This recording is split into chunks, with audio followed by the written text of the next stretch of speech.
We've all seen it. Someone says something a little too personal. Someone preys on someone else when they're vulnerable. Someone just crosses the line somehow or other. When it happens, we usually call it a low blow.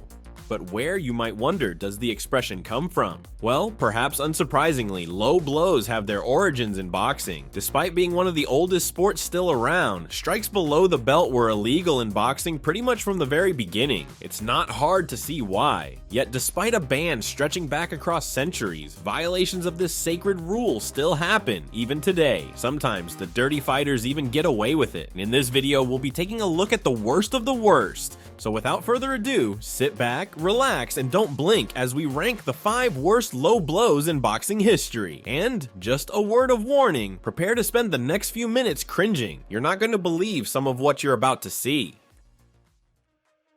Michael Dokes vs Evander Holyfield. Starting off the list is a first-rate prime example of the very definition of a low blow, one of the most blatant and undeniable ever thrown in a boxing ring. In 1989, the man to beat in the heavyweight division was Mike Tyson. Leading the charge to take on the defending champion were Michael Dokes and Evander Holyfield. Holyfield was heavily favored to win his matchup with Dokes, but the fight proved unexpectedly long and unexpectedly brutal. The truth is that questionable blows were more or less being thrown throughout the 10-round affair, but the truly low blow that made history was the one that came in the very first round. Despite being the heavy favorite, Holyfield apparently came out with the sense that he needed strange and unusual tactics to win. In a sequence seen and replayed in slow motion by multiple cameras, not to mention thousands of spectators, Holyfield headbutted Dokes, then rammed his fist straight into his most vulnerable spot. What had been a heated, fast-paced first round suddenly fizzled. Dokes immediately retreated, grimacing in pain. Instant replay only made it worse. Boos rang out from across the crowd. Holyfield was warned by the referee, and the fight continued, with Holyfield eventually winning by technical knockout. There were no long-term consequences from this low blow, but it remains even today one of the lowest and hardest to watch ever. Ken Buchanan vs Roberto Duran.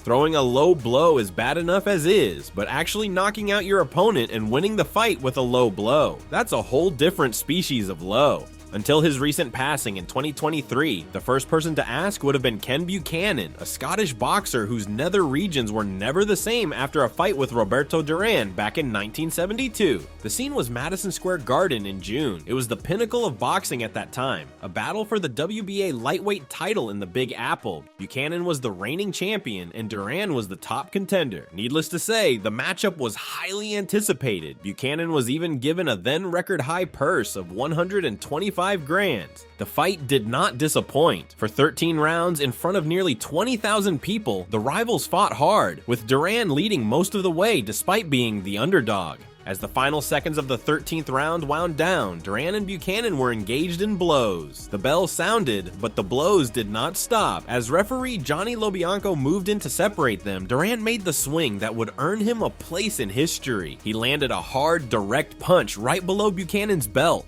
The crowd at the Garden knew it. A roar erupted in the arena as Buchanan fell dramatically to the canvas, clutching himself in an unmistakable fashion. He eventually returned to his feet, but remained so incapacitated that referee Lobianco ruled it a technical knockout. Not only had Roberto Duran gotten away with the low blow, he'd actually won the fight because of it. Unsurprisingly, this was extremely controversial then, and it remains so now. One reason behind the controversy is that not everyone agrees Buchanan actually got hit where he acted like he did. However, according to an examination done by the New York State Athletic Commission after the fight, Buchanan was indeed, quote, in extreme pain. The examination also found that, well, how can I put this? A certain pair of organs were very swollen on the right side. Buchanan had indeed taken a knockout punch to the worst place it can be received, and his opponent had gotten away with it. Abner vs Joseph Agbeko. Even in the modern era, on the world stage in Las Vegas, low blows can go unpenalized. There is perhaps no more shocking display of this than what took place on August 13, 2011 between Abner and Joseph Agbeko.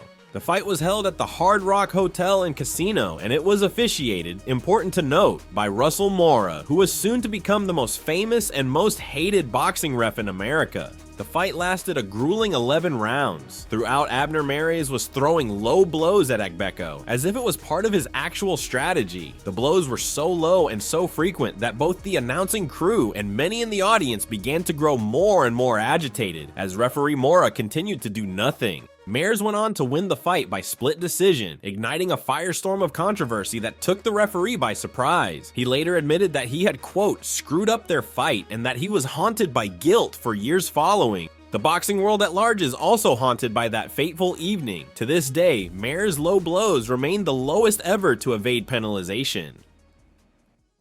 Zab Judah vs Floyd Mayweather.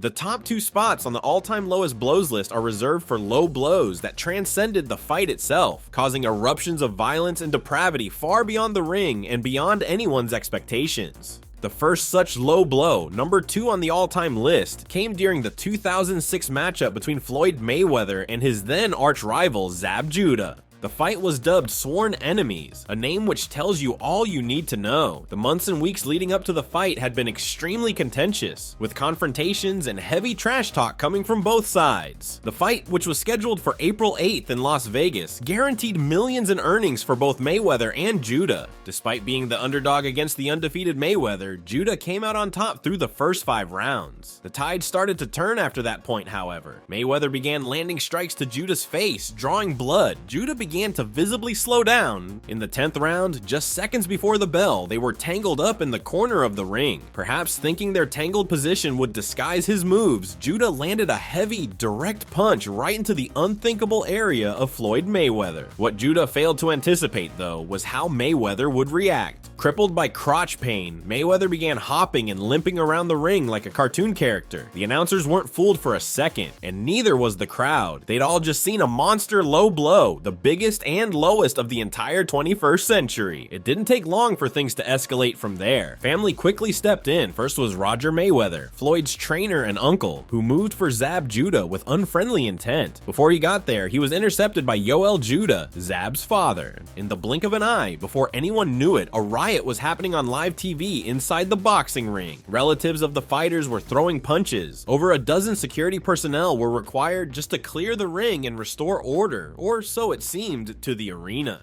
Roger Mayweather was ejected from the building. His nephew went on to win the fight by unanimous victory. The ordeal was finally over, but both fighters had to wait to receive their earnings. That's because the Nevada State Athletic Commission had to review the footage from the fight first. That's right. This was such a low blow, it practically went on trial. Ultimately, several people were fined and/or had their boxing licenses temporarily revoked, including both Roger Mayweather and Yoel Judah. Zab Judah himself faced punishment too. He was fined a whopping $350,000 and lost his boxing license for a full year. The legacy of this incident has been even more long-lasting. It remains today one of the lowest blows in boxing history, and it would be number 1 if not for this next and final entry to the list. Andrew Golota vs Riddick Bowe.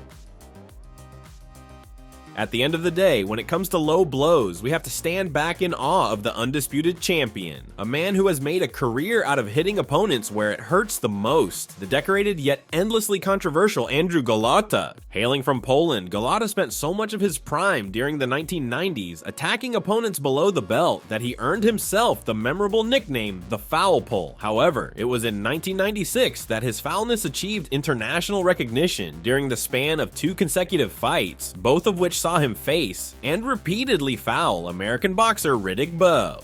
The pair squared off at Madison Square Garden on July 11th, 1996, before a packed crowd and a home audience watching on HBO. Although many have tried to spin the narrative, Golota actually came out ahead on the scorecards during the early rounds. But then, for some forever unknowable reason, Golota began striking Bowe right in the pinto beans. Not once, but repeatedly. In fact, to the shock of millions watching live and at home, Golota was actually throwing full-on combinations at Bowe's crotch. Referee Wayne Kelly immediately saw this and warned Golota to knock it off, but Golota didn't listen. Kelly eventually deducted a total of 3 points from Golota and made it clear that if he swung where the sun don't shine again, he would forfeit the match. This final warning seemed to work at first, but then, just seconds before the end of the 7th round, Golota punched Bowe in the crotch again, sending him to the mat with a truly tragic expression on his face. With that, Wayne Kelly disqualified Golota. This technically ended the fight, but amazingly, the fighting didn't end there.